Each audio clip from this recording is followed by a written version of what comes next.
Hello everyone, welcome to St. Peter's Law Academy.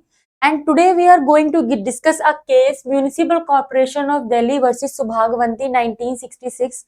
This case basically talks about the tortious liability of a state. तो इस case में ये था कि अगर स्टेट का कोई एम्प्लॉय कोई टॉर्ट कमिट कर देता है, देन उस केस में क्या state as a employer liable है कंपनसेशन पे करने के लिए. Tortious liability of a state means it is the liability of state that if any tort is committed by its employees, then state has to pay compensation for the loss. इस case के facts क्या थे? एक clock tower था जिसको हम घंटा घर बोलते हैं, वो गिर जाता है, that got collapse. तो देयर वहां पे बहुत सारे लोगों की डेथ होती है, उसमें से एक लेडी होती है सुभागवंती, शी ऑल्सो डाइज. तो उसके जो लीगल हायर्स होते हैं वो म्यूनिसिपल कॉर्पोरेशन ऑफ दिल्ली के ऊपर केस फाइल करते हैं that MCD has committed negligence, so MCD is liable और उनको कॉम्पनसेशन पे करा जाए. देन यहाँ पे सबसे पहले ट्रायल कोर्ट में जब मैटर चला तो वहां पे भी ये डिसाइड हुआ that MCD is liable and they got liable here for the tort committed by the state.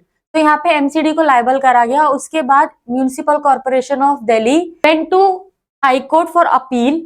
यहाँ पे भी एमसीडी को लायबल करा गया एंड यहाँ पे एक यू कैन से यहाँ पे एक कॉन्सेप्ट आया दैट इज रेस इप्सा लोक्यूटर. इसमें ये होता है कि अगर प्लेंटिफ कहता है कि भाई मुझे ये हार्म हुआ है तो उसको ये प्रूव करना पड़ेगा.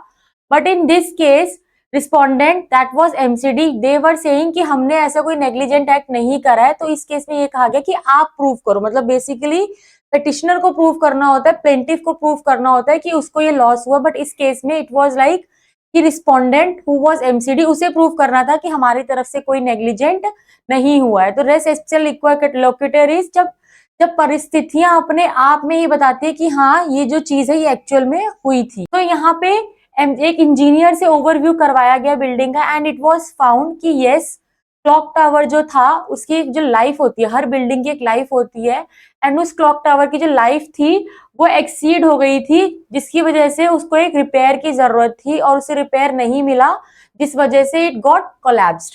Then MCD has went to supreme court और यहाँ पे भी इनकी अपील रिजेक्ट हो गई और इनको यहाँ पे लायबल कराया गया. सुप्रीम कोर्ट ने भी ये डिसाइड करा कि यहाँ पे एमसीडी लायबल है. अब यहाँ पे जो एमसीडी था उन्होंने कुछ डिफेंस लिए कि भाई ये तो इनएविटेबल एक्सीडेंट है, ये मतलब ऐसी परिस्थितियों में हुआ जो कंट्रोल नहीं करा जा सकता था और हमारी तरफ से कोई नेग्लिजेंस नहीं हुआ है. Then burden of proof MCD पे आया कि आप प्रूफ करो कि भाई इनएविटेबल एक्सीडेंट है या फिर कोई नेग्लिजेंस नहीं हुआ है. बट रेस इप्सा लिक्विडेटर लग रहा था तो यहाँ पे सब कुछ अपने आप में ही दिख रहा था कि परिस्थितियां खुद ही बोल रही थी कि भाई बिल्डिंग जो थी वो उसको रिपेयर की जरूरत थी, बहुत पुरानी हो गई थी, रिपेयर नहीं हुई थी और जिसकी वजह से इट गॉट फॉल डाउन. इसीलिए ये डिसाइड हुआ कि भाई यहाँ पे एमसीडी का नेग्लिजेंस है एंड वो इनएविटेबल एक्सीडेंट नहीं था. देन डिसीजन ये हुआ कि जो एमसीडी ने अपील डाली थी वो डिसमिस हो गई. सुप्रीम कोर्ट में भी नेग्लिजेंस उनका प्रूव हुआ. It they got held liable for negligent.